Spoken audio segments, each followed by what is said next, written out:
Dear students, now I am going to solve some question of exercise 9A and 9B.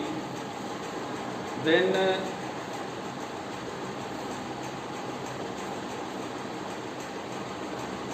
look, question number 15. Question number 15 of this exercise.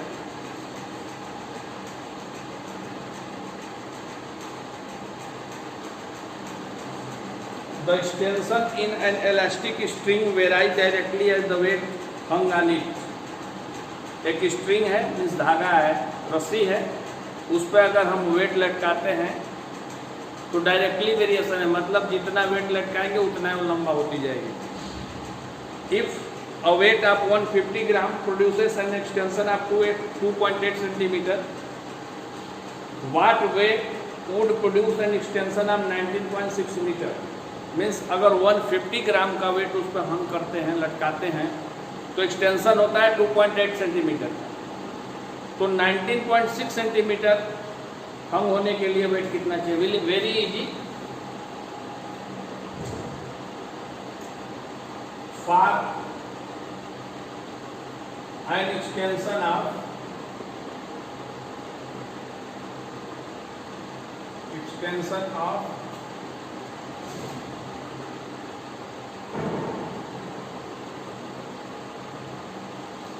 extension of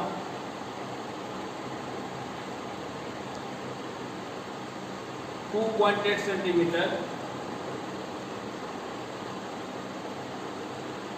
2.8 centimeter, the required weight equal to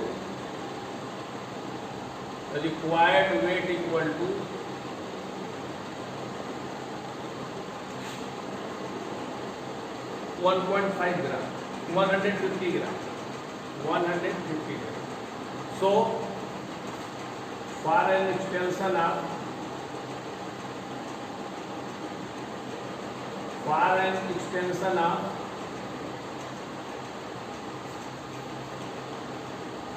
1 centimetre, ये 2.8 है तो 150 ग्राम है. अगर extension 1 centimetre करेंगे तो क्या हो जाएगा? ये वेट कम हो जाएगा, means 150 upon 2.8. Required weight equal to required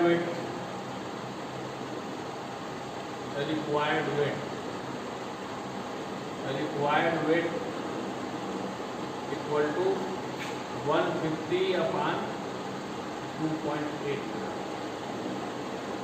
for an extension of 19.6 centimeter. The required weight equal to, अब ये ग्रेटर होगा तो ये वेट भी अधिक होना चाहिए, तो मल्टीप्लाई कर देंगे upon 2.8 into 19.6.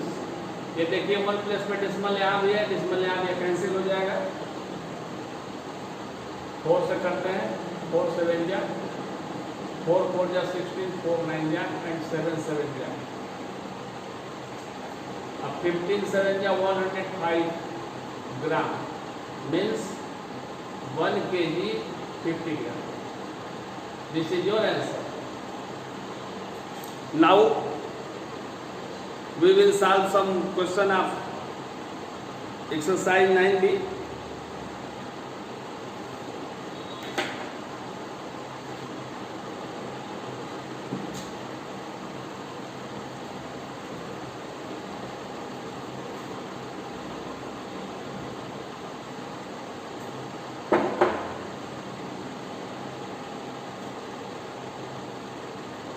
Question number 3.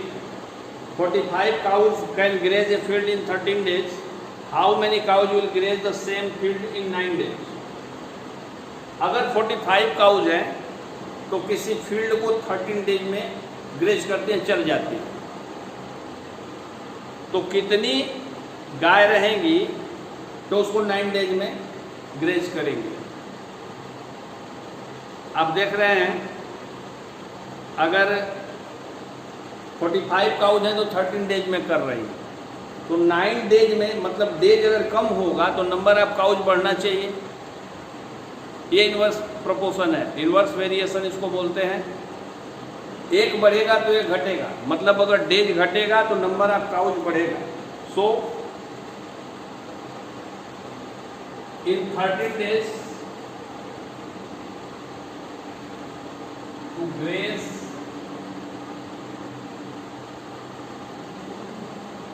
to graze a field of grass,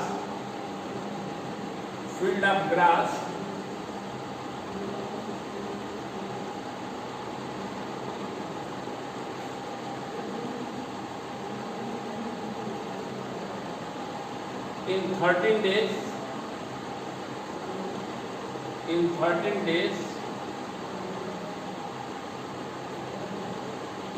the required number of cows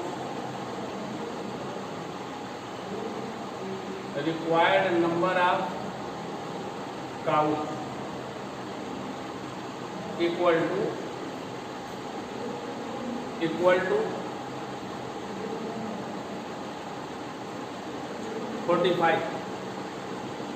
45 cows. अगर 1 डे में उसको ग्रेज करना होगा तो नंबर ऑफ काउज बढ़ाना पड़ेगा। To graze a field of grass in 1 day equal to 45 into 13। To graze the same field in 9 days, 1 day में graze करने के लिए नंबर ऑफ काउज अधिक चाहिए और 9 डेज में ग्रेज करने के लिए कम चाहिए। तो 45 into 13/9, 9 5 जा means 65। So number of cows equal to 65 to graze the field in 9 days।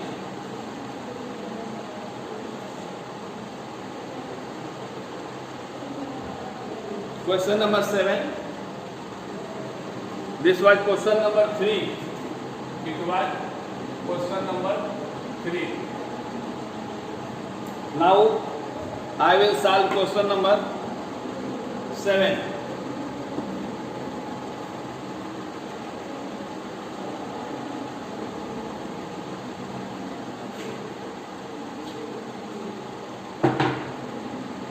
Question number 7.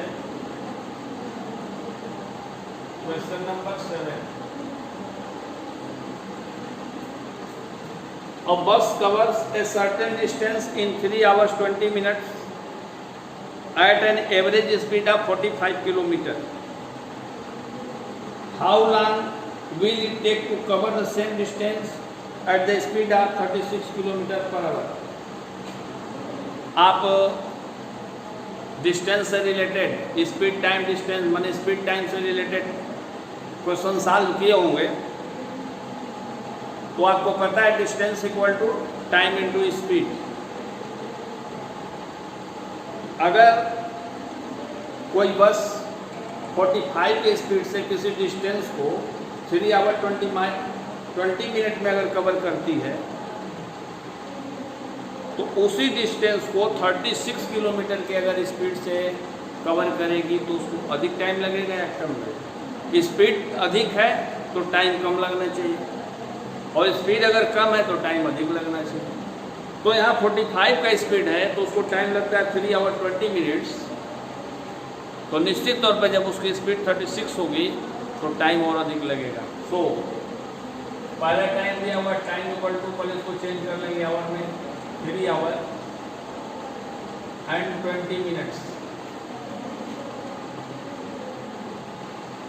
20 minutes. इसको हम लोग चेंज करेंगे मिनट को आवर में, तो it will be 3 + 20/60 hours, 60 hours. 0 से 0 कैंसिल, 2 × 2, 2 × 3 = 6। जिससे टाइम हमारा हो जाएगा 3 × 3 = 9, 10/3 आवर्स। टाइम हो गया 10/3 hours. With the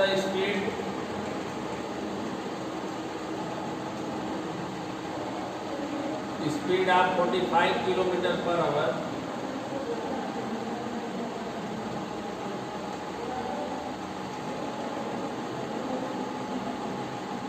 to cover a distance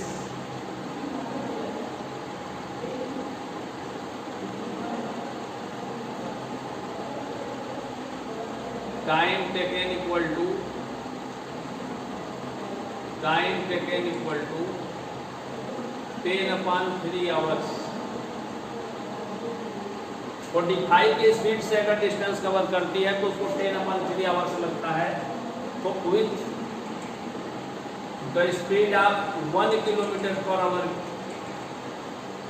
से अगर सेम डिस्टेंस को कवर करेगी तो कितना टाइम लगेगा? 45 आवर्स।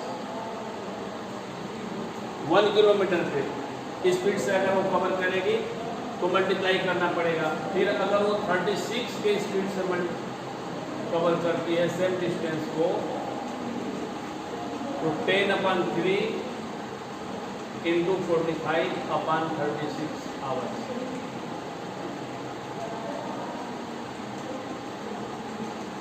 9 5 जा 9 4 2 2 जा 2 5 मीन्स 25/6 hours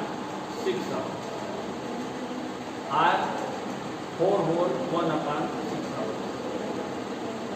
अगर इसको मिनट में चेंज करेंगे तो 60 से मल्टीप्लाई कर देंगे तो it will be 4 hours and 10 minutes।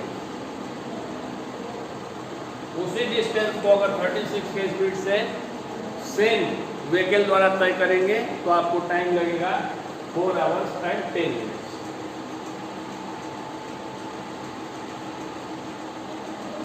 Now question number 12.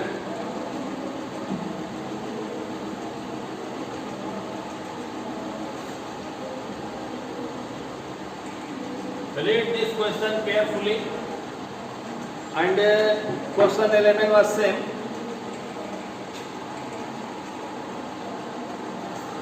1200 soldiers means 1200 soldiers in a fort had enough food for 28 days. किसी फोर्ट में किला में 1200 सोल्जर्स के लिए 28 डेज का फूड है। After 4 days some soldiers were transferred to another fort and thus the food lasted for an extra 32 days. How many soldiers left the fort? 4 days के बाद उसमें से कुछ सोल्जर जो है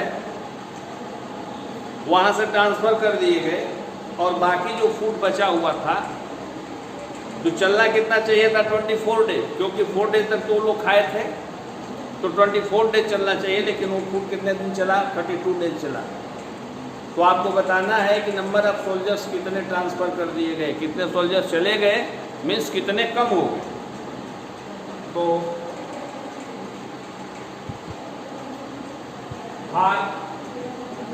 क्वेश्चन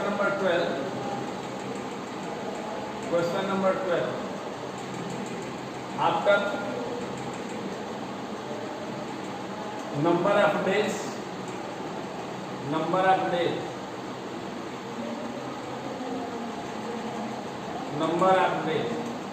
और इसको लिख सकते हैं remaining number of days.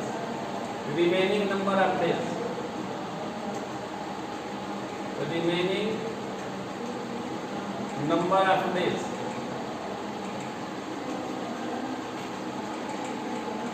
remaining number of days equal to 28 minus 4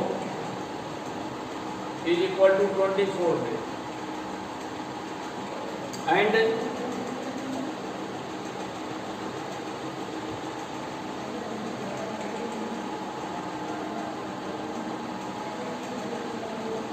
so for 24 days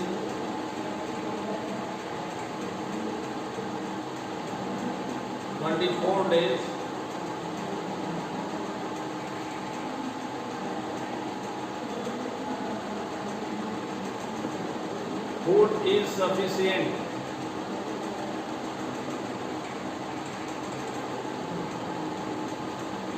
for 1,200 soldiers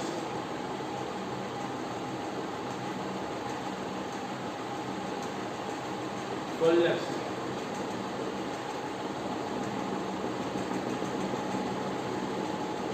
soldiers 24 days तक अगर 1200 सोल्जर खाते हैं तो अगर 1 डेज में इसको अगर फूड को खत्म करना होगा 1 डे में तो कितने सोल्जर चाहिए? 1200 इंटू 24। और अगर इसी फूड को 32 डेज में खत्म करना है, 32 डेज में खत्म हो रहा है तो नंबर ऑफ सोल्जर कितने चाहिए? यहाँ ग्रेटर हो जाएंगे या लेस हो जाएंगे? 1200 इंटू 24 अपॉन 30। 8 4 जा 8 3 जा 4 3 जा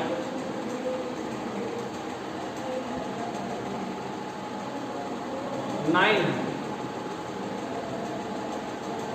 अगर ये फूड 32 डेज तक चलाना है तो कितने सोल्जर्स चाहिए? 900। पहले सोल्जर्स कितने थे? 1200। तो कितने number of transfer? Number of transfer